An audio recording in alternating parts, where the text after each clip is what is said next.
Hopefully you can all see that. Now give me a nod, David, if we can see the screen. Are we okay? Brilliant. Thank you. So good evening, everybody. I am Catherine Dodds. I'm a former independent primary school head teacher and CEO with almost 30 years experience in the independent school sector. I'm really excited to be working with the Independent Schools Portal tonight to deliver tonight's webinar, which is sponsored by Brightcore Consultancy. And I'm delighted to see everyone here this evening. Just by virtue of you attending on a freezing cold night in January on the first week of term, you are demonstrating that you are interested in and committed to supporting yourself and your colleagues with their resilience. So it's lovely to see you all here. So let's get started. The elusive work-life balance. My take is that it should never be a balance. Statistically, life should outweigh work by 2 to 1. We should traditionally spend 8 hours in work and 16 hours out of it. So there should never really be a question of balance. But work-life balance is often cited by staff in schools as a well-being issue, with the expectation that school will wave some sort of magic wand for them, and you're going to experience greater levels of well-being as a result. Now, I'm here to tell you tonight that there is no magic wand. I'm sure that's not a surprise to you. But even if you did have a magic wand and you could achieve an improved work-life balance for you and your team, I'm telling you now, it will not work for everyone. Now, this webinar will be a high-level look into the source of our wellbeing and resilience, and hopefully will reframe your understanding of these concepts and reset how you approach them back in your school settings. So what we're going to be exploring over the course of the next 45 minutes or so, we'll be looking at the language around this topic. We'll be delving into the belief systems and where they come from. We'll be thinking about the feels. Apparently, this is the new terminology now when we're talking about emotions. We talk about the feels. We're going to look at a few statistics and look at some of the challenges to our well-being. We're going to look at the origins of well-being, and I'm going to teach you something about how to recognize when your well-being is attached to something else and you've got some attached thinking. And then finally, we'll look at some insights and you'll have a little bit of a takeaway at the end. So hopefully that's all okay with everybody for a content for this evening's webinar. So before we get started, let's just have a check-in. I'm not going to ask people to put their hands up and tell me where they are on this stressometer, but just in the true Joey Tribbiani style, how are you doing? Stress levels are informed by our ability to be resilient. And hopefully at the start of this new term, our stress levels should be quite low. We're already 3 days in. It's not the case necessarily for some schools, I know, who are contending with school closures and disruption this week because of the snow. But stress is not really a modern phenomenon.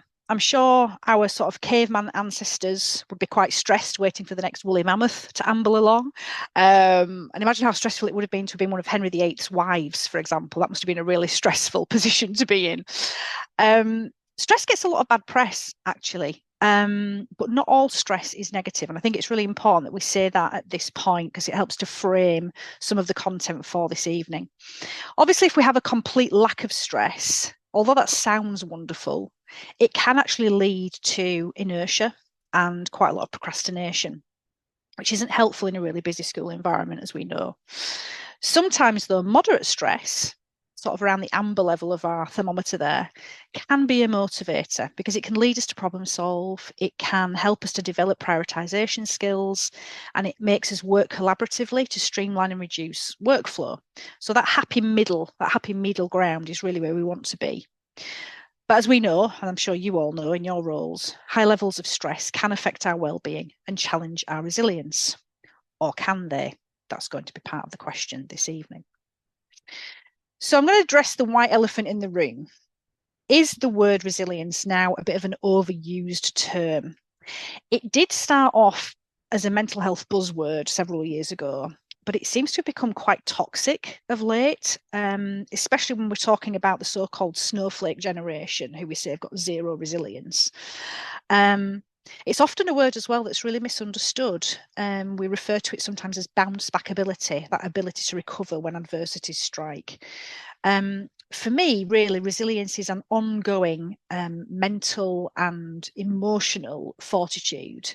It's a sort of an inner strength which we lean into when we need it. And let's keep that in mind as we go through tonight's webinar. So to get things kicked off, we're going to be exploring how our beliefs about well-being affect our ability to be resilient. Resilience is intrinsically linked to our well-being. I'm going to share this connection with you. Now, our belief systems, I often think about them as like a Jenga tower with lots of Jenga bricks, and the belief systems sort of stack in and support one another. And these belief systems often stem from our childhood and our upbringing, and we're often not aware of where some of these beliefs have originated. I mean, I now open my mouth and my mother comes out, and it's literally just, you know, what we've grown up with and been accustomed to and acclimatized to.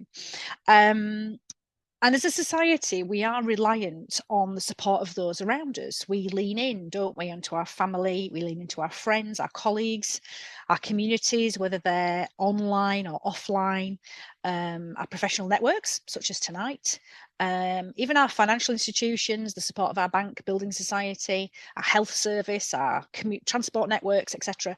All of these different people and organisations help to shape or have an influence on our belief systems.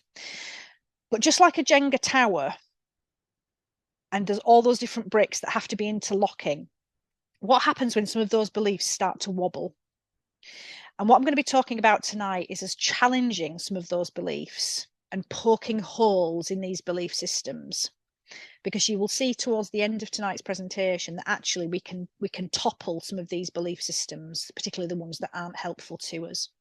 So just keep that Jenga analogy in your minds if you can. So we're going to start with a little bit of an activity. And I want you to think about, how does your best self feel? So I don't know if you've got a piece of paper next to you or a pad, or if you want to drop something in the Zoom chat, if you're happy to do that, to share what your thoughts are. How do you feel when you're in your best self? So the qualities and the feelings that are present in you at such times when you're leading that best self life. So for example, you might feel content, you might feel calm, you might be feeling on top of everything. So let's just have a moment just to write those words down that are pertinent to you. If you're happy to share them, that will be great. I'll just have a quick look at the Zoom chat to see if anybody's in there saying anything. In control, absolutely. Yeah, feeling in control, keeping those plates spinning and the balls juggling. Energized, that's an excellent. 2 people have said energized. That's great. Brilliant. And do you mean energized in a health kick sort of way, or are you just meaning generally motivated? I wonder what the response to that is. Joyful, up for life, feeling happy. Yeah, great stuff. Any other comments on there? Anybody want to unmute and add anything to the group? Feeling calm. Motivated, focused, and ready to go. Graham's up for anything tonight. That's great. Well done, Graham. Hope he's living his best life tonight. No time restraints. Yeah, interesting, Bob. Yeah, there's always a deadline looming, isn't there, somewhere on the horizon. Feeling on top of everything, feeling strong. Yeah, that's great. Brilliant. Okay. And so that's how we're feeling when we are feeling that we're living our best life. And that's a place where we want to be all the time, isn't it? We want to be feeling that experience on a daily basis. So let's have a little look. I love this picture. It's not myelin class, by the way. It does look a bit like a myelin class, but it's not. This is what I think society and social media tell us that we need to have in place if we're going to be leading fulfilled lives. If you open any lifestyle magazine, be it a woman's magazine, a man's magazine, whatever it might be, or what you see on Facebook or Instagram in particular, these are some of the messages that we're being fed all the time about what we need to do, what we need to have in place to make sure that we are leading our best life. And some of the things here are things that you've picked up in some of your comments just a moment ago. So we've got eating healthily, we've got exercising regularly, getting the feng shui right. Doesn't feature highly on my list of priorities, but it does for some people. Practicing gratitude, making time for those social occasions, maintaining your relationships. It's a tick list of things to do. And it detracts a little bit from things to be. And it's a little bit of a mind shift to be thinking about things that we need to be being rather than things that we need to be doing. What I'd like to do is I'd like to put you into just some small breakout rooms. And I want you to think about what some of these post-it notes would be in school. So in your school, what would be some of the things we would be making sure were being done to make sure we were doing our jobs effectively? So tackling that massive pile of marking, for example, or answering that difficult email. So I'm just going to put you into some breakout rooms. I want you to come up with some of the things that will be on a post-it list in school, in your workplace. So let me just see if I can get these breakout rooms sorted. Just bear with me a second. Find the breakout rooms. Here we go. I think we've got, how many people have we got, David, altogether? 12. About 12. Okay.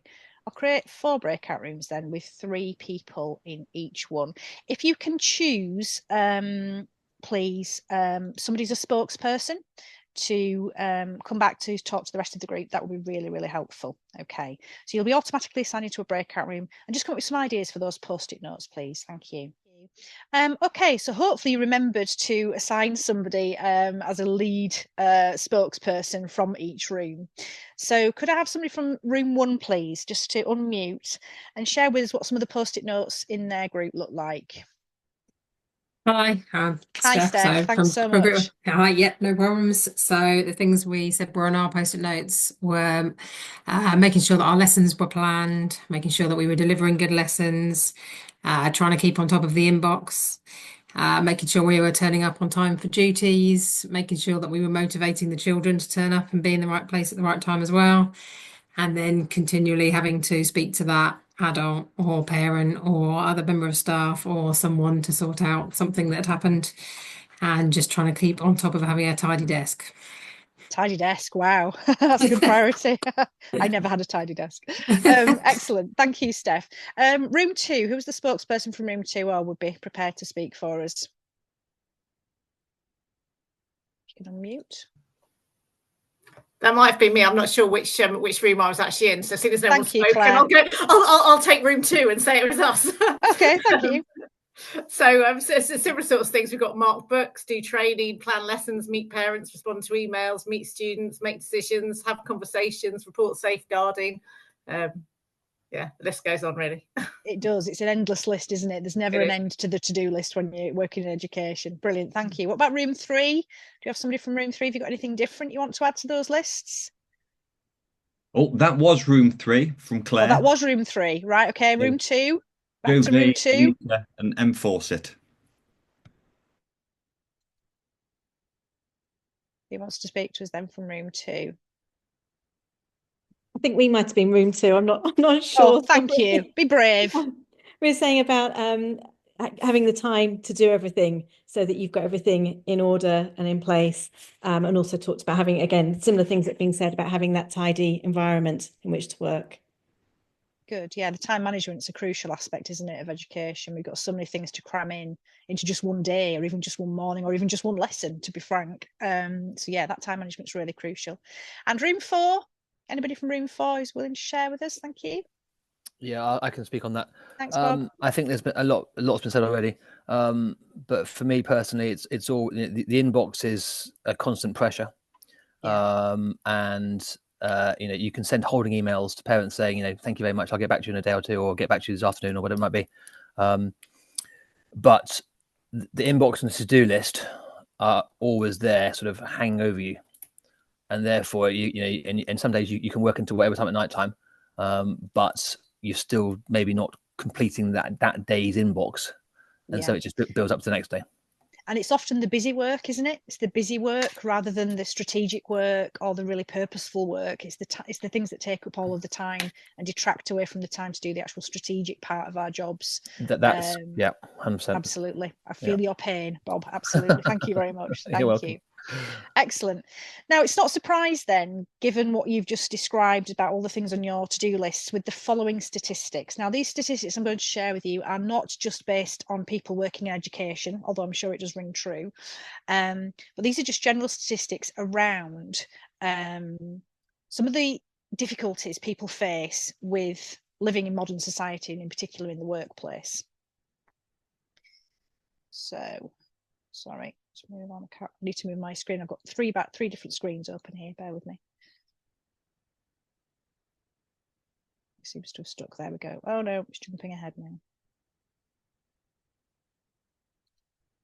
There we go. Apologies for that. Yeah, so some statistics, quite alarming statistics, really. Apparently, there's about 8 million people in the UK who are currently suffering with anxiety. I'm one of those.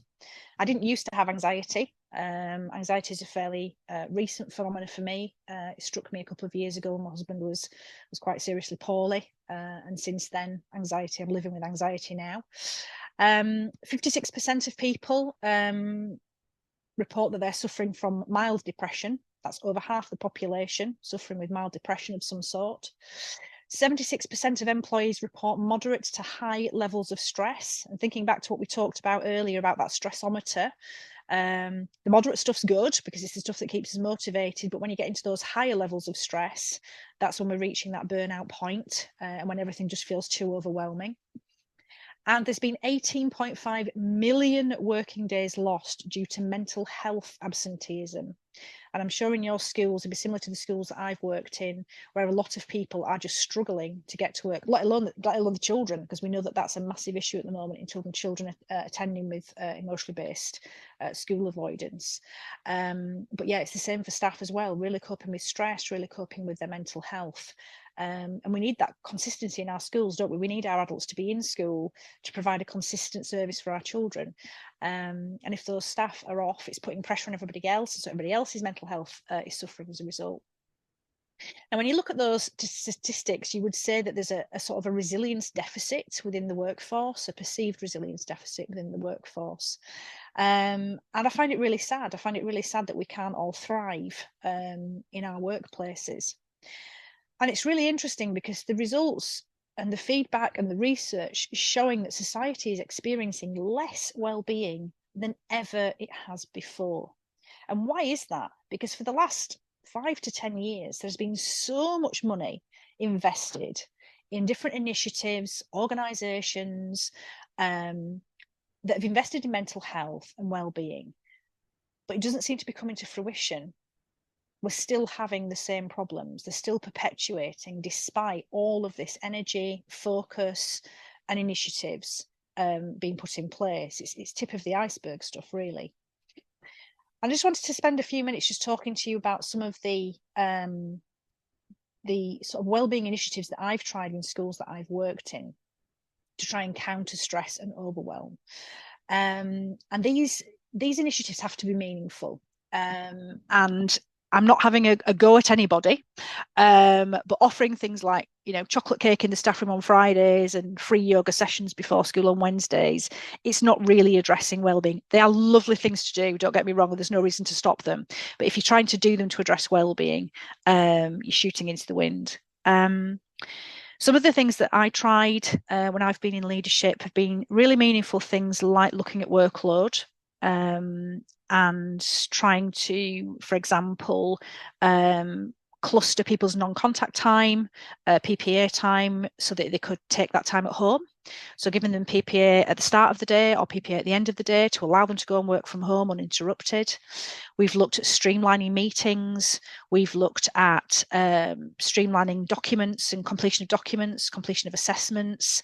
We've looked at the calendar, school calendar, always jam-packed, and started to strip things out or do things on, rather than on an annual basis, doing things every 2 years and balancing out that way. Some really targeted, meaningful ways of trying to reduce workload, trying to reduce stress, trying to reduce those time pressures, giving time back, and all of those things.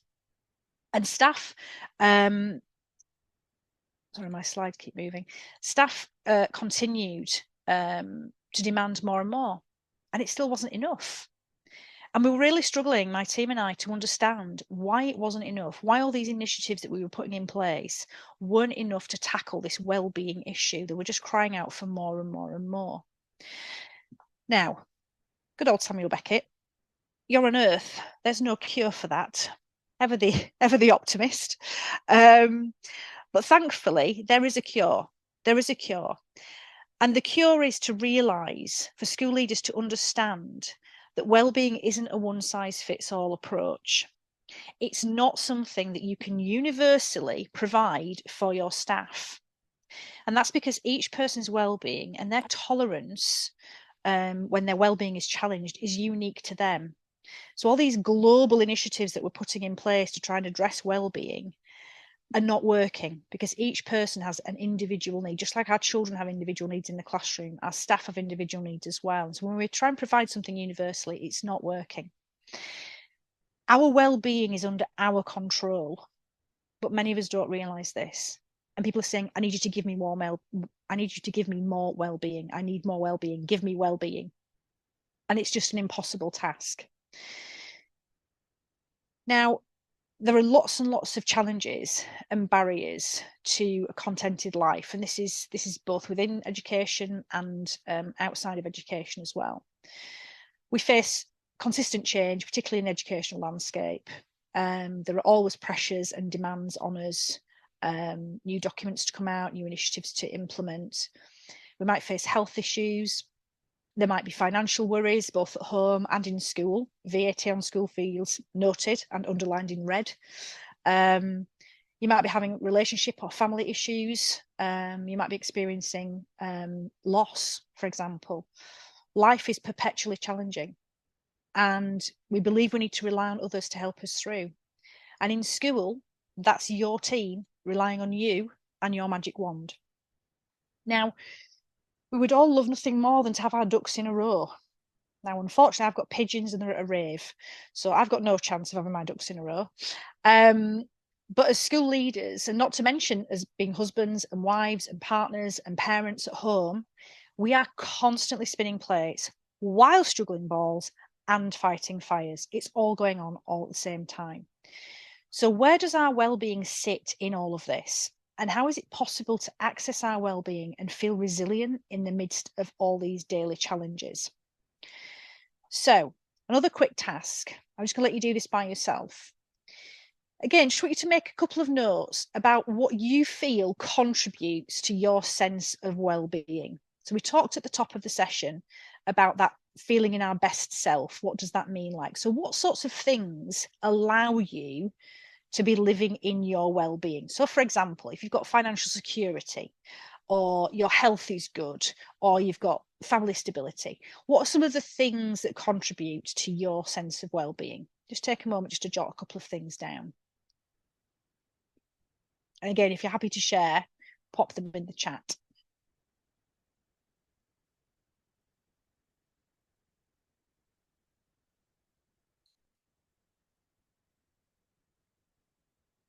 I can't see the chat anymore, David. It's disappeared. So if anything's popping in there, it'd be great if you could share that for us. Nothing as yet. That's okay. That's fine. It's come back up now. Oh, positivity around me. That was from Claire. Yeah.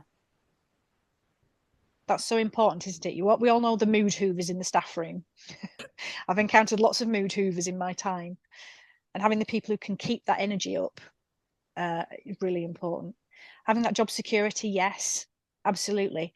And that's less so now, I think, particularly in the independent sector, in the face of the challenges that are ahead with the VAT and the increased costs to school. Lots of schools in our sector look at restructuring, looking at redundancies. So we don't have the job security that perhaps we always thought we would as teachers. That sense of achievement, having the right culture, relationships with others, yeah, they feature quite heavily. Support from those around me who matter, yeah. Only take advice from people who you would seek advice from. Nice holidays to look forward to, yes, Claire, absolutely. Yeah, spending time outdoors, lots of research on that. Spending time outdoors is massively beneficial to our mental health, and time alone as well. Some great suggestions here. Absolutely fantastic. Wonderful. Thank you so much. Okay, let's just take that one step further then. And again, I just want you to make a couple of notes for yourself, which we can share as well on the group chat. So thinking, you've thought about yourself and your sense of well-being. Let's take that into school then and think about what contributes to your team's sense of well-being. What is it around your team that will give them that sense of well-being, do you think? Just jot a few notes down. I'll put them in the chat for me.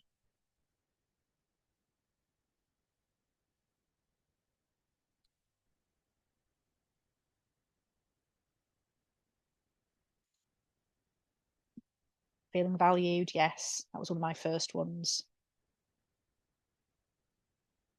Feeling they belong. Kindness, clarity of expectation, yes. Trusting environment. Shared goals. Yeah, lots of similarities to the things we want for ourselves, the positivity. Not having to deal with difficult parents, yes. Being noticed, feeling heard, positivity. Nobody's mentioned workload, which is interesting. Manageable workload. Super. Yeah, being thanked and praised, lovely. Kindness, yeah.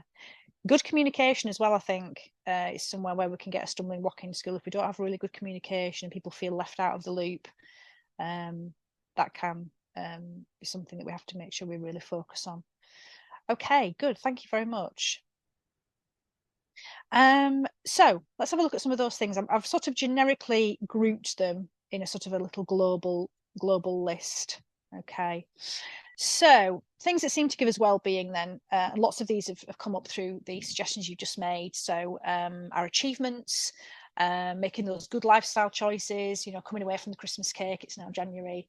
Your family are doing well, whether that's children at school or elderly parents, everybody's happy, everybody's healthy. Spending time doing what you enjoy, yes, that bit of time for yourself, following those hobbies, being outdoors, feeling like you're making progress, so you're enjoying success. Other people treating as well. That's an interesting one, isn't it? We want other people to treat as well. It's what we teach the children, treat other people as we would expect them to treat us. Feeling appreciated and respected. Looking forward to those holidays, always. Having that socioeconomic security, just feeling like you've got a handle on that. And that's really difficult at the moment, isn't it? With the cost of living crisis, we're still feeling that pinch. We're still feeling the price and the cost of living very acutely at the moment. So all these things, we think, yeah, if we've got all those ducks in a row, looking all neat and pretty, then yeah, we're going to be feeling good. We're going to be in our well-being. Yeah. So we think we know where our well-being comes from. Would you agree with that? Give me a nod, a thumbs up. Think we know where it comes from? Okay. Spoiler alert. Wrong. All wrong. Because all the things that seem to give us our well-being can also seem to take it away. If we need all those things to experience life in our well-being, or what happens if we don't have those things in place? What if things are going wrong? What if we're not achieving? What if we're not making the progress in our career that we think we should be? What if we're not getting the time to do what we enjoy, particularly in the depths of term time? What if we're tucking into the pizzas and the lagers and the whatever else because we're stressed and we haven't got time to cook? What if we don't feel appreciated? What if we can't afford to go on the holiday because money is tight?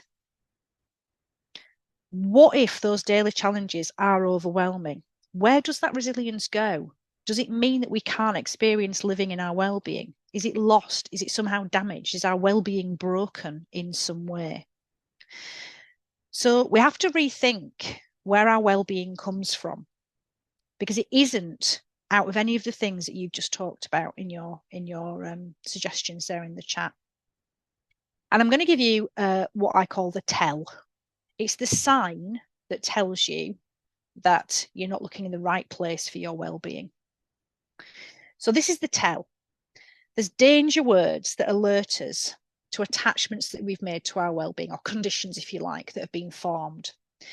And lots of these attachments will be subconscious. You won't even realize that you have an attachment. And they could be instilled even from our early years. So those of you who have got children, When a child cries, you might give them a dummy, or you might give them a comfort blanket, or you might give them a teddy bear to cuddle. And that child is subconsciously making links between being provided with something that gives them comfort and then making that link. If I have my dummy, I'll feel settled. If I've got my teddy bear, I'll feel safe and secure. If I've got my comfort blanket, I can go to sleep. So you're already creating these conditions for us to feel good, for us to feel settled, for us to feel content. So we need to look out for these danger words, because if we're connecting these to our well-being, then there's something going wrong. So for example, if is a big danger word. If I get a promotion, I'll be happy and successful. We're always thinking ahead to that next step out. If I can just do that, that'll be the mark of my success. If I get to that point, if I get to be the next assistant head, deputy head, head teacher, whatever it might be. When it's February half term, I'll be able to relax. We've just started the term off and already people are counting down the days and the weeks to the February half term break. When it's February half term, I'll be able to relax. We're deferring that opportunity for well-being. Or a because. I'm feeling secure because I've paid off my mortgage. That's not true of me, by the way. That's just an example. But yeah, that feeling of security, that socioeconomic security that we're looking for. And I'm sure you've all had thoughts like these, and you may even live your lives by these types of beliefs. But these are the tell words that you need to look out for that tell you that your well-being has been attached to something else. Now, if your well-being is conditional, then we are not ready for life. And we need to be really conscious about these attachments that we've formed, because they've got the power to overwhelm us. They provoke negative thoughts, and they spiral us into a state of overthinking and feeling stressed. Now, we have to be able to be gentle with ourselves and take a step back to challenge our belief systems. Why do we think the way we do? What have our life experiences taught us so far? How much of what we worry about actually comes to fruition? Because if we give way to our belief system, that tower block of Jenga bricks, we can quickly find that our resilience drops. We feel worried and insecure. We might feel that life is happening to us. We feel victimized in some way. We start to feel anxious and we start to try and control things. Somebody mentioned about being in control in one of the sections at the top about being in your best life. Talked about feeling in control. We start to start avoidance tactics, and we start to avoid things.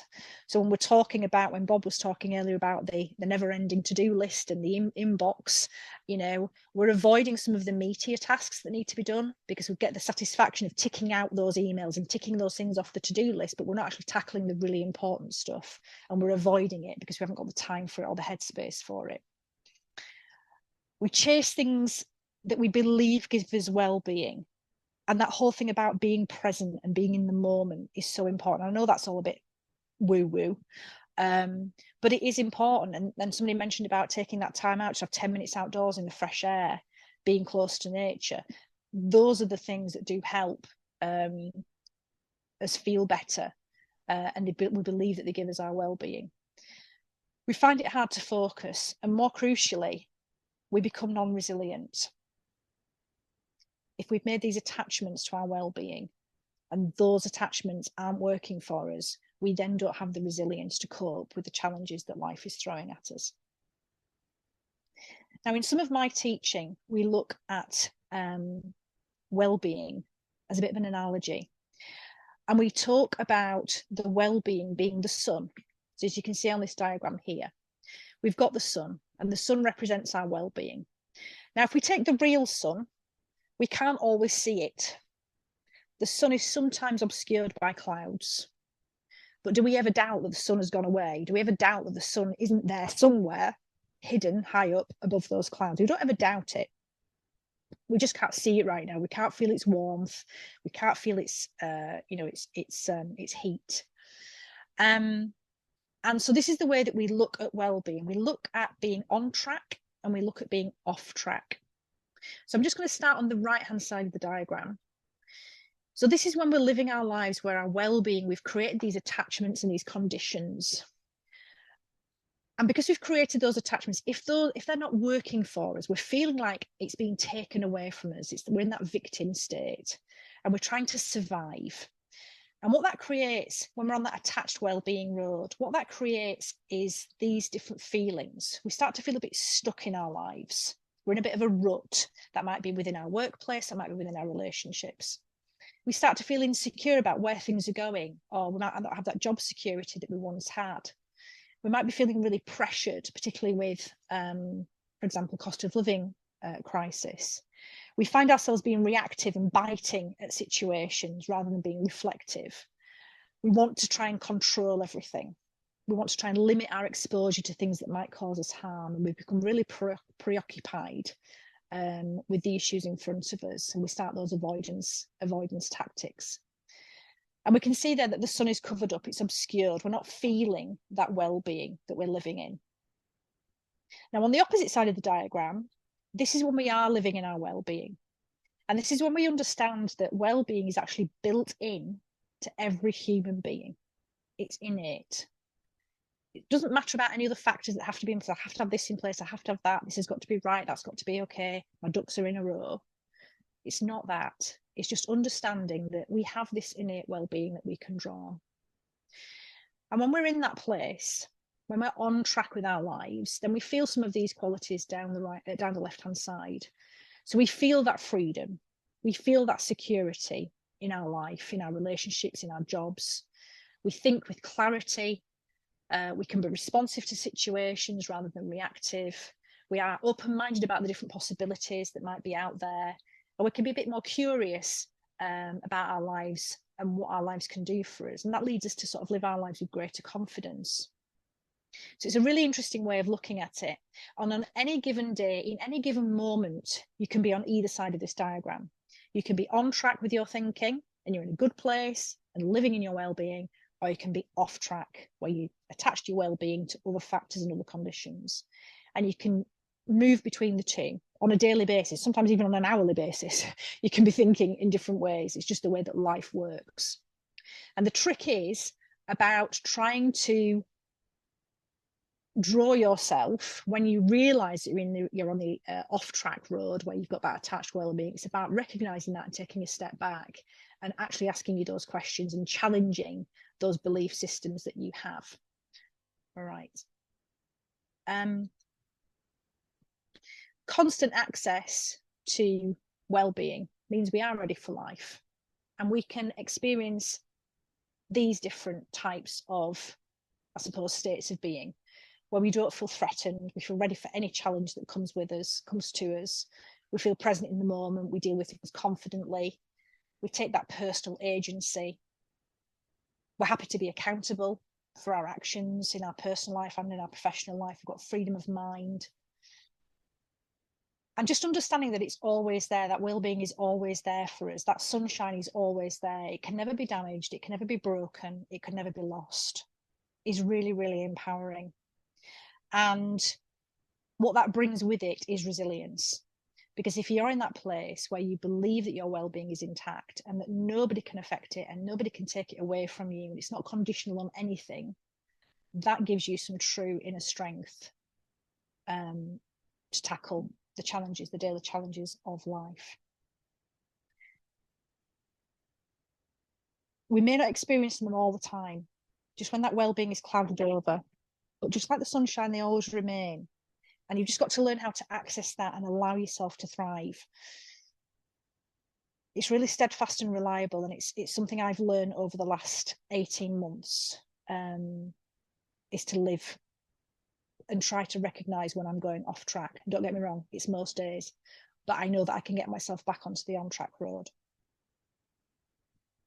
So I think we're coming about towards the end of the session now, just so some things to take away. When you know your well-being is innate, please know that you can't cover up your well-being. It can be covered up, but it can't be lost, damaged, or broken. Believe that you have what you need inside of you and that you can be resilient in any situation. Now, if you can take that away individually and start to process that and start to reflect on that, then you can then empower your staff in your schools to look at their lives in the same way. So what I would ask you to do is to reflect, recognise and acknowledge the conditions and attachments you have towards your own well-being. These are ongoing, and as I say, you might not even know where they've come from, but you have made those attachments to your well-being. That was clear from our discussions earlier. Understand and accept you have no influence or control over anyone else's well-being, and nor they over yours. Your well-being is your own, and their well-being is theirs. Use this reflection to educate your team about the source of their well-being. Help them to understand that their well-being is innate. It's not something that you can provide for them in school. And as a team, challenge those attachments that you've made to your well-being at work, having that inbox empty, you know, making sure you've marked the whole pile of books and then you can feel okay. All of these things need to be challenged, because if you've attached your well-being to all those things being done, you're never going to be happy and satisfied, because that to-do list just grows and grows and grows. And support each other to recognise and correct when your thinking has gone off track. You'll start to recognise it as you reflect on this session tonight and over the next few days. When you start to have those inner thoughts, you'll start to think, well, where has that come from? Actually, when I think about it, no, I don't need such and such to be in place for me to feel okay about that. And it's just a bit of a mindset shift for you. So that's me roundabout at the end there. I hope what I've shared with you this evening has been thought-provoking. It is a sort of more of a radical philosophical approach to resilience and well-being, rather than some of the usual practical tips and advice. But I can honestly say, when I did this training that I've done in this particular approach, it was a game changer for me. Thank you all very much for listening and for your participation tonight. I really appreciate it. Thank you very much. Catherine, thank you so much. I can relate to so much of what you've said there in terms of attaching tasks and goals and financial security to well-being, and you're certainly going to make me reflect on that. That was a very surprising session. Thank you so much. Does anybody have any questions for Catherine before? We've got about potentially 10 minutes. So if any of you have any questions, if you want to unmute yourself or pop them in the chat, we can potentially do that now. Thank you so much, Catherine. It's definitely a different way to look at it. I was wondering if you had any reading to recommend, any books or anything, or any blogs or anything around this that would help us learn more.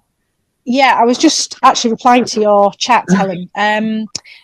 I trained with an organisation called iHeart. You can find their website online. If you look, don't confuse it with the radio station. It's iHeart, and they deliver training both for children, actually in schools as well. It actually started out as a course for children, learning about their well-being and their resilience, and then it was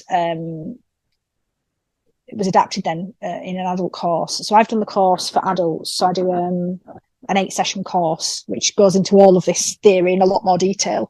It's just been a very high level brushstroke tonight. So Terry Rubinstein, who founded iHeart, she has written a book. I am going to try and find the link, and I'll put it into the chat for you, because she's written a book on this. But lots of readings around the 3 principles will help you. So if you type in books on 3 principles, that will help you to look into this in a lot more detail.